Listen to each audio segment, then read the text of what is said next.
The German General Staff, originally the Prussian General Staff and officially Great Generalstab Grosser Generalstab, was a full-time body at the head of the Prussian Army and later, the German Army, responsible for the continuous study of all aspects of war, and for drawing up and reviewing plans for mobilization or campaign.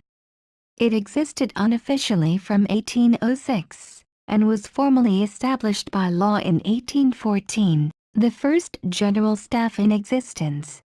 It was distinguished by the formal selection of its officers by intelligence and proven merit rather than patronage or wealth, and by the exhaustive and rigorously structured training which its staff officers undertook.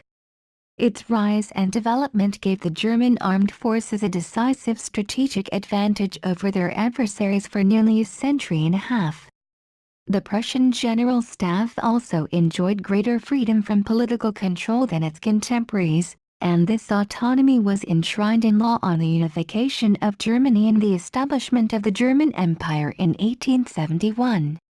It came to be regarded as the home of German militarism in the aftermath of World War I, and the victors attempted to suppress the institution. It nevertheless survived to play its accustomed part in the German rearmament and World War II.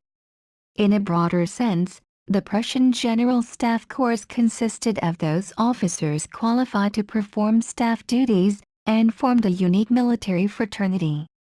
Their exhaustive training was designed not only to weed out the less motivated or less able candidates, but also to produce a body of professional military experts with common methods and outlook. General Staff qualified officers alternated between line and staff duties but remained lifelong members of this special organization. Until the end of the German Empire, social and political convention often placed members of noble or royal households in command of its armies or corps, but the actual responsibility for the planning and conduct of operations lay with the formation staff officers. For other European armies which lacked this professionally trained staff corps, the same conventions were often a recipe for disaster.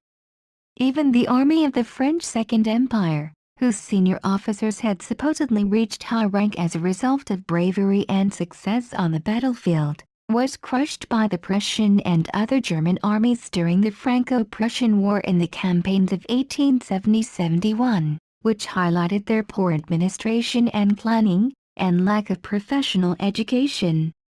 The Chief of Staff of a Prussian formation in the field had the right to disagree, in writing, with the plans or orders of the commander of the formation, and appeal to the commander of the next highest formation, which might ultimately be the king, or emperor, who would be guided by the head of the Great General Staff.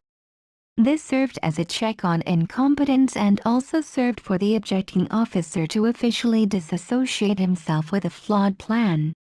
Only the most stubborn commanders would not give way before this threat. For these reasons, Prussian and German military victories would often be credited professionally to the Chief of Staff, rather than to the nominal commander of an army.